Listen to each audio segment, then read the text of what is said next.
उत्तम कुल कुलस्थ कर नाती शिव विरंची पूजे हूँ बहु भांति वर पाए वो किन्हे हूँ सब काजा जीते हूँ लोकोपाल सब राजा नृप अभिमान मोहवश किंबा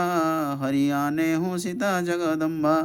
अब शुभ कहा करहूँ तुम मोरा सब अपराध क्षम ही प्रभु तोरा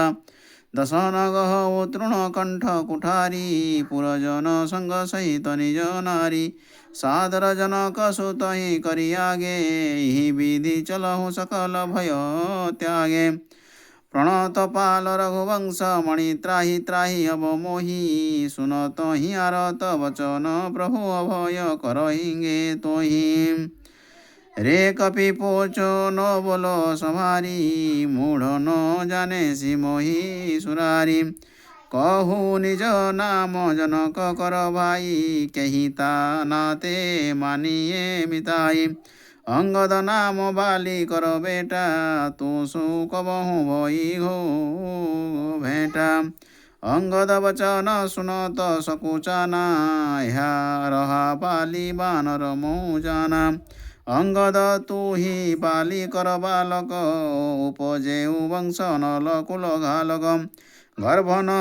खसे वृथा तुम जाए निज मुख तापस दूत कहाए अब कहु कुशल बाली कहि बिहसी वचन अंगद कहि दिन 10 गए बाली पहुँचाई पूछे हूँ कुशल सखाउर लाई राम विरोध कुशल जस होई सो सब तो ही सुनाए ही सोई सुनु 60 भेद होई मनोता नाता के श्री रघुवीर हृदय नहीं जागे हम कुल घातक सत्य तुम कुल पालक 10 शीस अंधो बधीर न कहि अस श्रवण नयन तहि विष शिव विरंची सुर मुनि समुदायी चाहत जासु चरण सेवकाई तासु दूत होई हम कुल बोरा ऐसे ऐसी हूँ मति उर बिरहूँ न तोरा सुनि कठोर बानी कपि केरी